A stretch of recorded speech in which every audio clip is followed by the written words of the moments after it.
The Arosa podcast is brought to you by Triumph Protective Coatings, which is a flooring company specializing in concrete polish, epoxy flooring systems, micro cement, and self-leveling concrete. They speak Spanish and they offer awesome customer service. And you could reach them on Instagram, Triumph_coatings.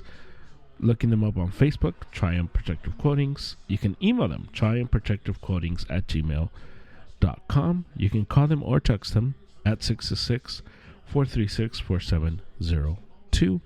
And if you use promo code ARROWSUP, you get 15% off on your next flooring project. So reach out to them, and they will take care of all your flooring needs. Another solo pod today for me. Harry didn't hit the snooze button, so another solo pod. And I wanted to add, because I didn't hit on this, and I wanted to on the pod. The talk around Jimmy Lozano is that he is the puppet, and a lot of the reasons that people are giving as to why Jimmy is not going to get fired is because he's the puppet of the federation. Now, I don't know. I don't think I believe that. I think to be the Mexican national coach comes with pressure and comes with its own type of political affiliation, not in government, but in terms of the sport. And because the federation is so jacked up, because everything is so off, what you end up getting is you get this movement from the different owners who are the guys that pick the next coach, which shouldn't be that way, but you get the different owners who Liga MX who pick the coach, and obviously there's pressure, and the more influence you have as an owner, like you own America, you own Cruz Azul, Tigres, Chivas, Monterrey, you have more Pumas, and what ends up happening is you end up asking these guys to take your guys, and hey, if you take more of my guys, then I will make sure you get a really, really good recommendation. And so that's the kind of pressure the Mexican coach gets, where it's why someone like a bigger name would never take the Mexico job. It is why the big criticism for the coach is that you kind of want to have full control.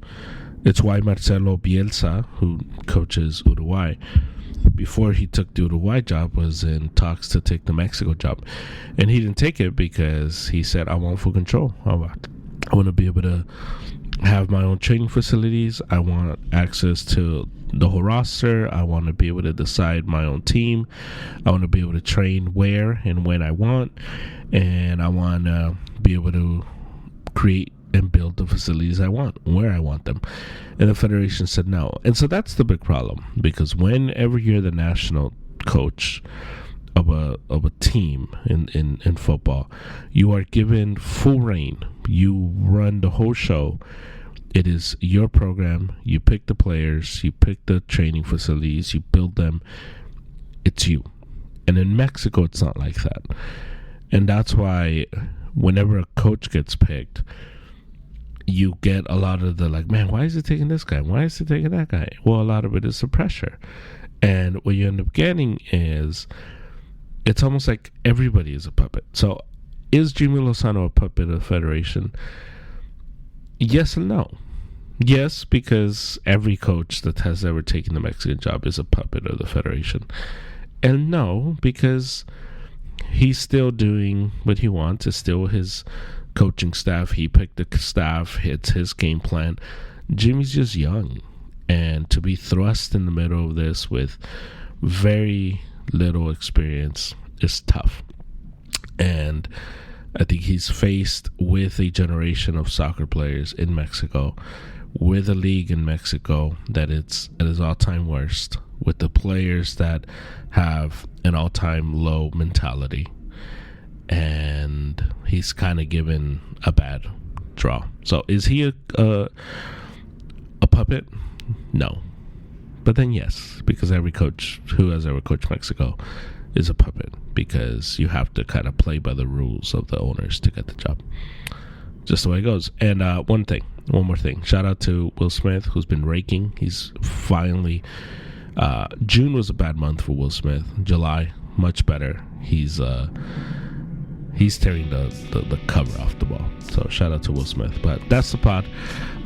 Coming up, solo one. Hope you enjoy it. It was good, if I should say so myself. So here we go.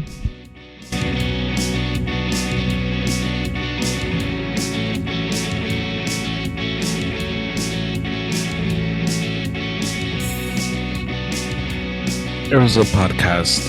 This is what I have for you today. We have a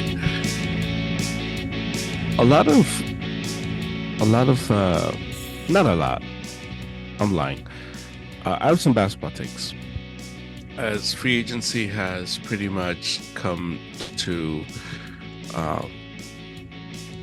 its end, at least in terms of where we are gonna, how teams are gonna look. There might be some trades that take place, but it seems like everyone is pretty much set with the roster. And so I wanted to go through where we are at in terms of the league heading into next season. And obviously it's really early, but in terms of the projections, because this is when we can project going ahead in terms of who's gonna do what, and who's gonna be a major player, who's gonna be the contenders, who's gonna take a step back. And when we look at the landscape of the league, and we look at everything that took place, the West got a little worse. And you look at the teams in the West, and if we just look at the 10 teams, for example, that made the either the playoffs or the play-in tournament, most of them, or at least half of them, got worse or stayed the same. And then there's teams that are not in the play-in top 10 play-in tournament / playoffs that got better. So, for example, in the end of the standings, we had the Grizzlies and the Spurs, and they didn't even win 30 games, either team. And as we project into next season, the Spurs got better. Wemby's going to be a year older. They finally got a point guard. Chris Paul's definitely going to help with the development of the young guards in San Antonio. And obviously you would figure Wemby's going to take a leap this season, or another one. So they're going to get better just by another year in the league. Memphis, who had the year from hell last year with John Morant, his stuff off the court, his injuries, and then all the injuries that they had throughout the season. It was a year from hell for Memphis, and I think this if they're able to just stay healthy, they're going to be better. They were one of the top seeds in the last few playoffs. Is if we just even go back, like last season they were the number 2 seed, and if you go back 2 seasons, they were the number 2 seed again. And so Memphis has been one of the top teams in the West the last few years. And last year was the exception because of other injuries. So they'll be better. Now, Utah might, want to bottom out just because this next draft class is going to be really good. So they're probably going to be a tank team. So will the Blazers. And so you get those two teams that are going to try to be worse on purpose. Um, Houston is a weird team because it seems like they have all the makings of a team that can make a big trade for whatever player becomes available. They have the picks, they have the players to do it, and they might be a player when it comes to um, this whatever sweepstakes of a play of a top guy that gets upset with a situation. Watch out for Houston to be a major player again because of the assets. Uh, but if not, Houston will be better. They were 41 and 41. It'll be another year under Udoka, another year of development for those guys. Houston will be better. Golden State. Golden State got marginally worse. And not because of Clay Thompson, because Clay wasn't Clay anymore or isn't Clay anymore. But Clay also was a really good spot up shooter. He still shot 40% from the field on threes. But it's everything around the Warriors because Golden State lost Clay, they lost Chris Paul, and it's another year of Steph Curry where the Warriors weren't able to add anybody significant to help them carry the load offensively. I know they got Buddy Yield, but Buddy Yield is not somebody that's going to take pressure off of Steph Curry. Draymond Green's another year older, and Draymond Green was great defensively this past season, but he was also a head case and has been for a while. And it doesn't seem like he is maturing as he gets older. It seems like he's getting worse. Andrew Wiggins had reverted back to Minnesota Andrew Wiggins last season. And I think this is who he's going to be the rest of his career. I think the 2022 title run was the exception to Andrew Wiggins and not the rule. Um, Pods is probably is another year under that system. He's probably going to take a step back, a step up. Moses Moody and and Kaminga, two guys that are really good. But I don't know. I mean, are they going to be consistent enough in that system? Are they going to be allowed to play enough minutes? And now they're going to be forced to uh, with uh, with the way that roster is built. Um, So I think the Warriors got worse. The Kings got better. The Pelicans I think got worse because they're gonna no Ingram, and now we are forced to believe that Zion is gonna be healthy. I don't know. I gotta see it. If he is, then yeah, the Pelicans will get marginally better. The Lakers stayed the same. Phoenix stayed the same.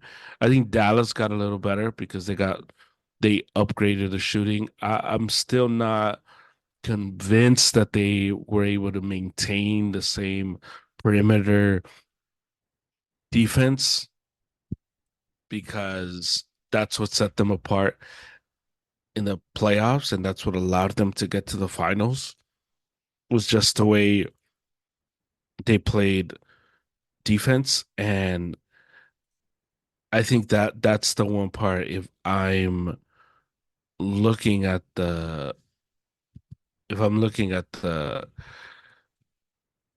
this team, at the Mavericks, then I do think that it is it's a tough sell because you do wonder, can they replicate that that intensity?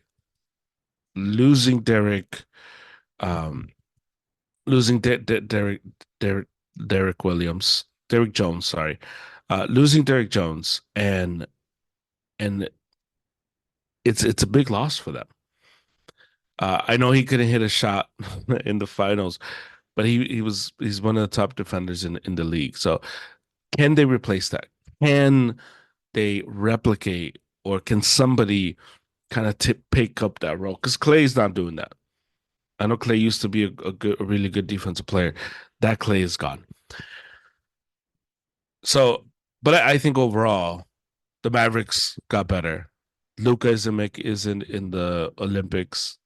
Giannis and the Greek team eliminated them. So he's gonna have like a real summer to recover and get healthy, hopefully get in shape, work on defense and stuff like that.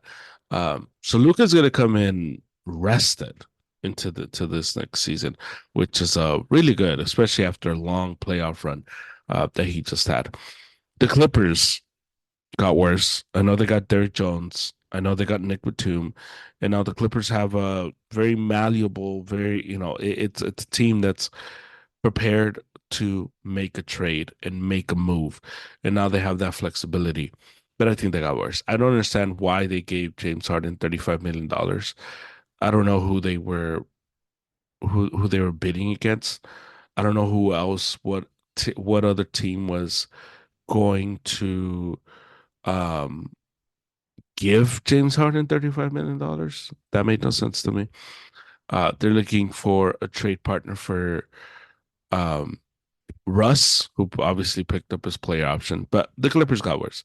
Minnesota stayed the same, and you would think that Minnesota will get better another year of uh of Edwards. Um, you figure Anthony Towns another year there. Maybe they make a move. Never know, but uh, at worst, Minnesota got stayed the same. But on the other side, they'll probably be better just because of Anthony Edwards. Denver got worse. They lose KCP, and now there's talks that Jokic wants Russ, and it makes no sense to me that like Jokic is a really smart basketball player. Does he really want to play with Russ? That makes no sense to me. They got worse, and the Thunder got better. So you look at the landscape of the West, and it's major teams, the Nuggets, the Clippers, who got worse. And now it becomes a little more wide open because if you're say you're Phoenix or you're the Lakers and you start to make a run, playoffs comes, and all of a sudden instead of thinking of Denver and Minnesota, it's really just the Thunder and the Mavericks in Minnesota, and everybody else is kind of easy. And you would think one of those two teams are going to play each other, so you really have to get through one, and then it becomes matchups. So the West will be very interesting next season, just because it's going to be wide open in terms of who's going to represent the West. Now, don't misconstrue what I'm saying. I'm not saying the West is going to suck. I'm not saying Denver and all these teams are going to not make the playoffs. All I'm saying is that the high level of execution that we saw these teams play at this season is going to drop. And so if you take the Lakers and Nuggets series, for example, that ended in a 5 game series, it ended in 5 games. All of a sudden, because Denver got worse and their execution got worse, all of a sudden maybe that's a 7 game series. And in 7 games, you just never know, as we saw with Denver and Minnesota. In the East got better. New York got better. Milwaukee stayed the same, but you figure another year of Dame and Giannis. Giannis hopefully this year stays healthy. Doc Rivers had said how Dame came in not in shape, so maybe he comes in shape this summer. Um, you would think Milwaukee got better. The Celtics will be better another year. Those guys are pretty much bringing everybody back. Uh, the Cavs, we'll see with them because I think the Cavs are a team that's going to make a move. Um, Donovan Mitchell signed that extension, so you would think Garland is going to get traded, possibly. And this is where the Clippers and Houston become a real team for that because they have the assets. The Magic got better. They got KCP, and that's a big addition for them. Um, so the Magic got better. The Pacers got will be better. Another year, you would think Halliburton stays healthy. Another year under just to play a whole season together, and that team that made the Eastern Conference Finals, they got better. Philly got better. Just Paul George slides into Tobias Harris' role, and really the question with the Sixers is the question as always: can Embiid stay healthy? The answer is probably not, but that's where we're at. The Heat are an interesting team because all the chatter of Jimmy Butler, and they're always a team that's capable of making a trade because that's just they just get things done. That's another team to watch for Garland. Markkinen in Utah, I forgot to say this in the West Side. Um, it seems like the Warriors are really interested in getting Markkinen, and so that should be an interesting watch because if the Warriors are able to land him, then it changes the trajectory because Markin is a really, really good player and he would fit perfectly in Golden State. The Bulls got worse, and you would think the Zach LaVine trade is gonna come sometime um, before the trade deadline. You would think. And Alonzo Ball is releasing workout videos, but I feel about those workout videos the same way I feel about anytime Ben Simmons drops a workout video and it's like, all right, dude, cool. Can you do that in a game? And that's how I feel about Lonzo Ball. Cool, you're dunking. Can you do that in a game? The Hawks got worse. They traded Murray, and I guess they're gonna go all in on Trey. I think they got worse. The Nets got worse. The Nets are probably gonna tank. They're probably gonna try to get the number one pick. So will the Raptors. I know that they were they were a frisky team. They lost a lot of games, so they were a frisky team, well coached team. But I think they're also going to try to get that number one seed. The Hornets as well, the Wizards and the Pistons. So in the East, the bottom is awful, and it's like the 10 teams, and it's going to be like the 10th seed and the ninth seed and on is going to be awful for the East. So that's where we're at. That's where we're at with the NBA as of now. Obviously, things could change, but as of now, July 7th, this is where we stand.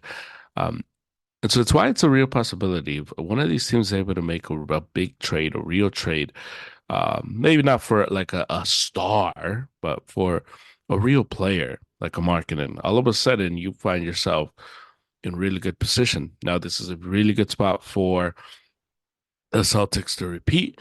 There's also a really good spot for someone like Giannis to come back and say, "Hey, remember me?" There's also a good spot for someone like Luca to say, "Hey, I lost last year. This is my year." And it's also a really good year for if everything breaks right for a Kevin Durant, for a LeBron James, for a Steph Curry to have like one of those like last dance type of seasons.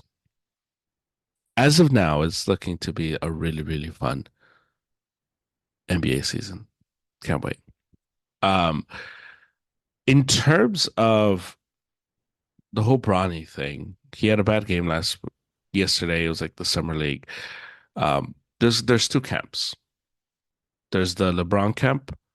There's the LeBron fans that are not real Laker fans. They are LeBron fans.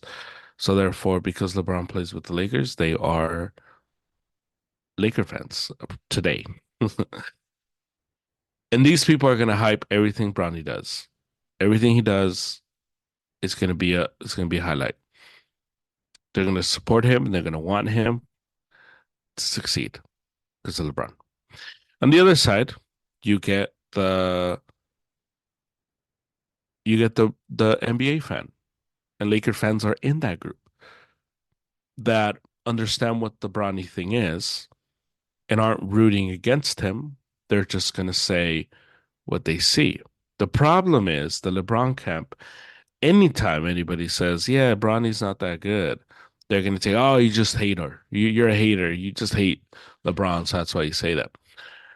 And that's what's going to happen all year long.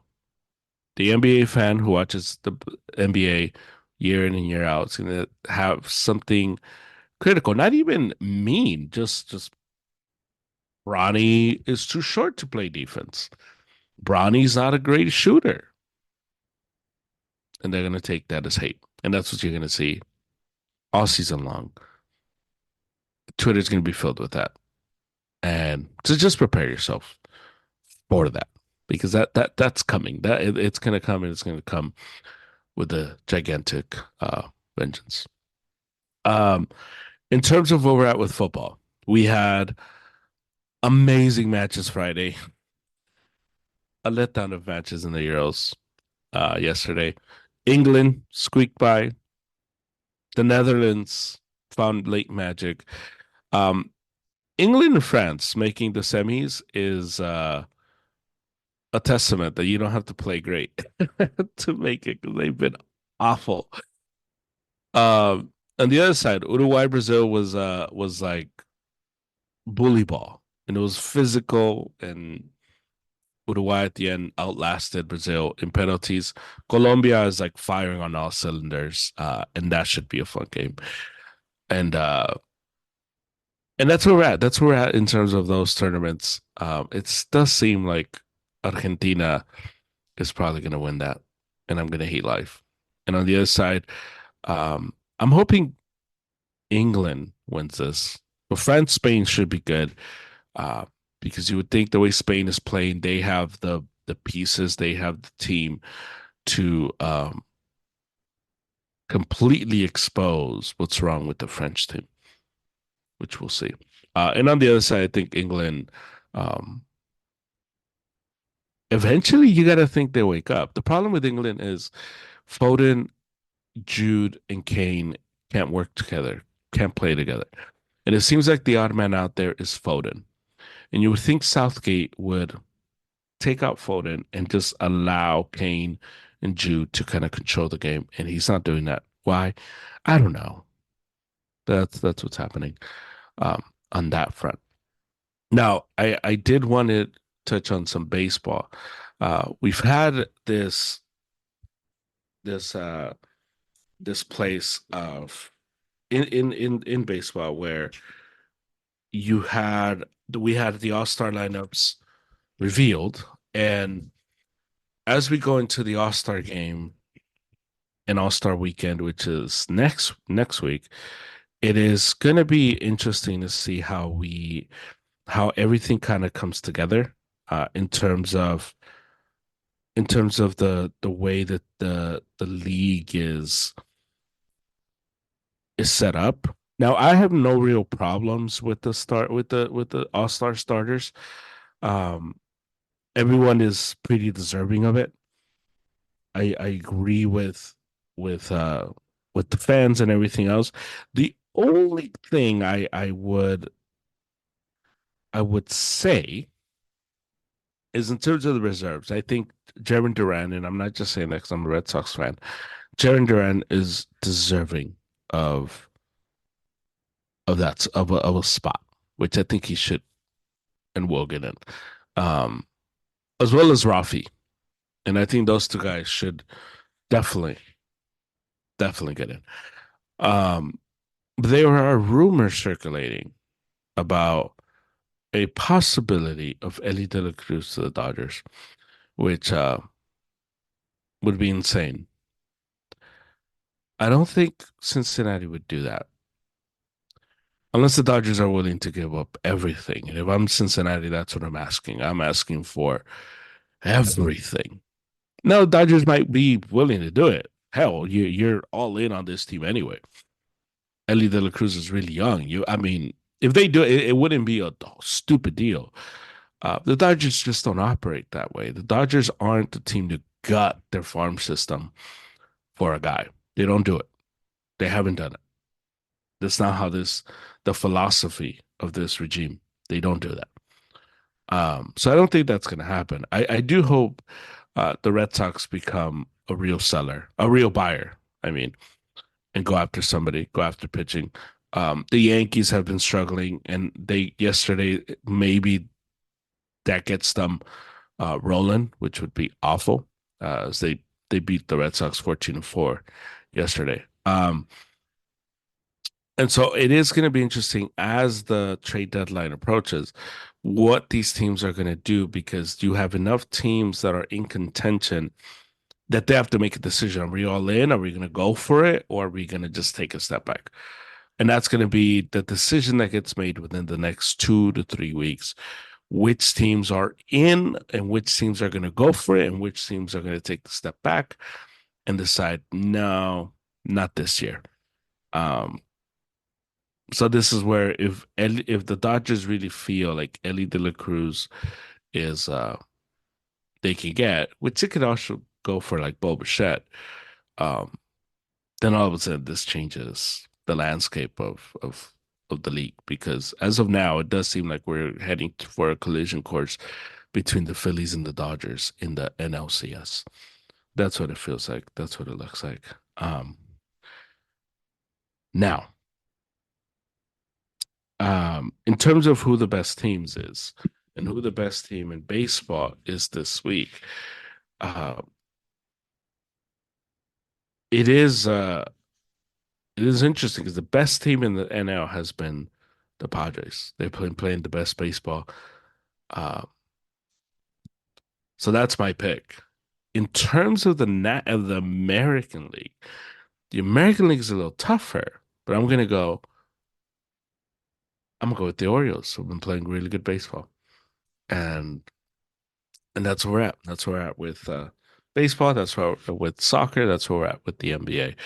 Um, now, my final thought for today is not a big one, nothing crazy. But I saw the Beekeeper yesterday, and there is like this formula, right? When you're watching these dumb, bad acting, fun um action movies, and that's what The Beekeeper is a fun, dumb action movie where the acting's bad and the fighting is cool and the guns and whatever. Um, but it was fine, and it seems like these movies are so easy to make and they make them so often, and there is this like formula. Now, my final thought is that I think we should allow for these movies to be that. I think so many times we watch a movie and we want to dissect it, we want to get into it, we want to break down every little thing. And sometimes we just have to understand this movie is not that deep and it's not that serious and that we shouldn't take it that serious and we should just watch it, enjoy the violence and move on. And that's my final thought. Where I think sometimes we want to break it down as if though we're talking about this high difficulty, this super tough movie to make. It's like it's not that hard. Jason Statham is really good, and he's a really good actor for the action movies, and that's what it does. That's what he does. He makes fun movies, and that's it. We shouldn't break it down, and it shouldn't be all Rotten Tomatoes says is this. It doesn't matter. It's a fun, dumb action movie, and you should enjoy it as such. Where you turn it on, you turn off your brain, you watch it, and you enjoy it. You move on with your life, and that's what it should be. That's my final thought. I'll talk to you again next week as I'll have David back, and I don't know what happened to Harry. I was here. I waited for him. No show. So we'll see. We'll see where we're at next week with the pod. So enjoy your Sunday. Stay cool if you're in California. It's really hot. In Arizona, I know you guys are rolling your eyes at me. Stay cool. Drink some water. If you have access to puddle of water, jump in a puddle of water. Pool, beach, lake, whatever. Manguera. Just wet yourself. It's going to be fine. And I'll talk to you next week.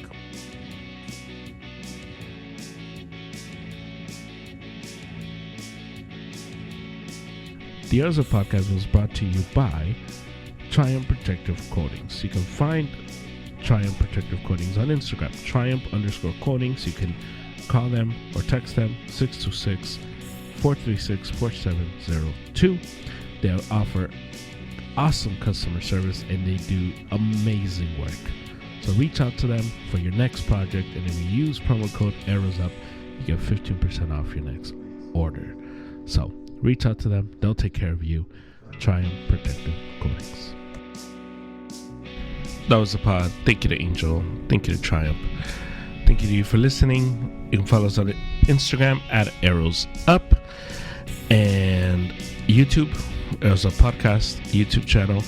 You can listen to this pod anywhere you get your pod. So please rate, review, and subscribe. I will talk to you again on Tuesday with probably another solo pod.